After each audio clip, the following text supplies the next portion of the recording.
नमस्कार दोस्तों, स्वास्थ्य पर चर्चा में आप लोगों का स्वागत है। आप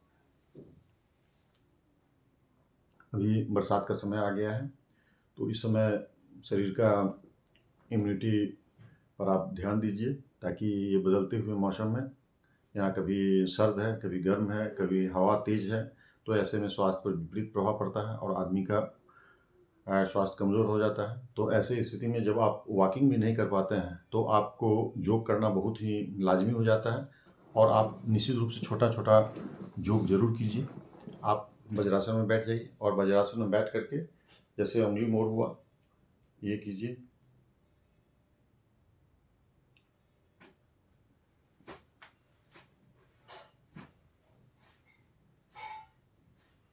इस तरह का एक्सरसाइज आप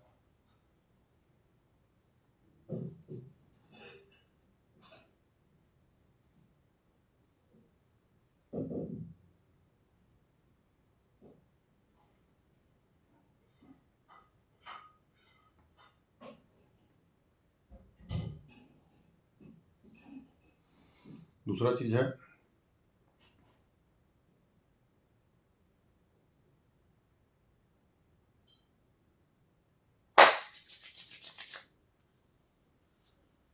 दूसरा चीज़ है कि आप इस समय अपने इम्यून सिस्टम पर वर्कआउट कीजिए। हल्का-सा अदरक का भी बीच-बीच में आप सेवन कीजिए। हल्का हल्दी का सेवन कीजिए और तुलसी पत्ता का सेवन कीजिए और इस तरह से या आपको तुलसी पत्ता नहीं सेवन कर पा रहे हैं तो कोई तुलसी ड्रॉप या तुलसी बटी कुछ दिन कम से कम 10-15 दिन 20 दिन आप रेगुलर कर लीजिए। गिलोय का 10-15 दिन आप सेवन कर लीजिए क्योंकि अभी मौसम का बदलाव का समय है और ऐसी स्थिति में यदि आप अपने स्वास्थ्य पर जागरूक रहते हैं और स्वस्थ रहना चाहते हैं तो सही रहेगा और आप स्वस्थ रह पाएँगे और मस्त रह पाएँगे और एक्सरसाइज़ तो आपका मस्ट है क्योंकि इससे ब्लड सर्कुलेशन आपका तेज़ होगा, नहीं तो बीपी बढ़ने का भी चांस हो जाता है क्योंकि जब आप वॉकिंग नहीं पानी के कारण वॉकिंग नहीं कर पाते हैं, तो ऐसे में आपको घर पर रह कर के ही योग और एक्सरसाइज़ या जॉगिंग वगैरह करके ये करना पड़ता है। तो ऐसी स्थिति में आपकी ज़िम्मेदारी बहुत ही बढ़ जाती है क्योंकि होता है क्या है कि जब आप वॉकिंग करते रहते हैं तो एक ब्लड सर्कुलेशन का एक चेन आपका बना हुआ है। लेकिन अचानक बरसात के कारण आप वॉकिंग नहीं कर पाते हैं, मौसम में ढीलापन हो जाता है, आपका शरीर भी ढीला हो जाता है। तो ऐसे कारण आप अस्वस्थ होने का चांस बढ़ जाता है। तो आप कभी भी अपने स्वास्थ्य को रिस्क ज़ोन में नहीं डालिए, मेरा ये सादर अनुरोध है और आप कोई भी एक्सरसाइज़ जो भी एक्सरसाइज़ आपको सही लगे, कुछ देर ज़रूर कीजिए और नहीं भी कुछ लगे तो आप कम से कम अनुलोम-विलोम ज़रूर करें।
तो आप नहीं कुछ एक्सरसाइज़ कर रहे हैं तो अनुलोम-विलोम ज़रूर करें।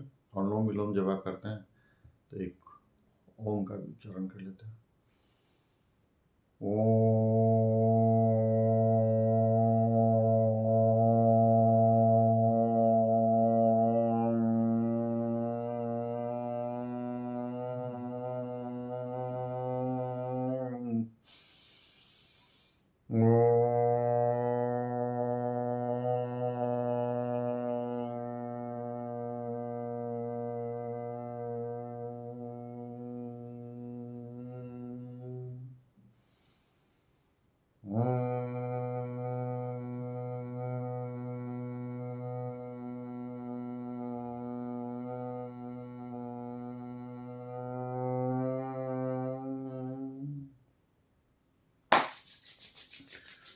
तो ये आप ब्राह्मणी प्राणायाम और ओम का उच्चारण और अनुलोम विलोम किए, और ये आप कम से कम 5-5 बार ये कीजिए, और आप स्वस्थ रहिए, मस्त रहिए। आप स्वास्थ्य परिचर्चा में भाग लिए, इसके लिए बहुत बहुत धन्यवाद।